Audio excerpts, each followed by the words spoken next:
తండ్రి అనేది ఒక ఇంట్లో అది ఒక గొప్ప భాగ్యముగా ఉంటుంది.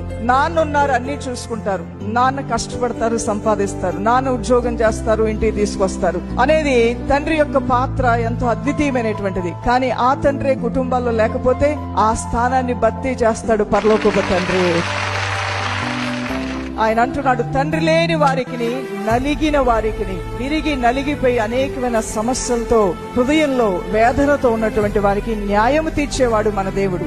నాన్న లేరేమో కొందరికి, నాన్న నువ్వు పుట్టగానే నువ్వు ఇంకా కళ్ళు తెరవక ముందే, నువ్వు ఇంకా అవగాహనలోకి రాకముందే నాన్న చనిపోయారేమో. కొంతమందికి అమ్మ చనిపోయిందేమో, లేదంటే నీ తండ్రి ఉన్నప్పటికీ విడిచి వెళ్లిపోయిన సందర్భాలు, కుటుంబంలో కొన్ని ఇబ్బందులు కలహాల వల్ల అమ్మ నాన్నలు చిన్నప్పుడే విడిపోయారేమో. నువ్వు ఎవరో ఒకరి పేరెంట్ సంరక్షణలో నువ్వు పెరుగుతూ ఉన్నావేమో.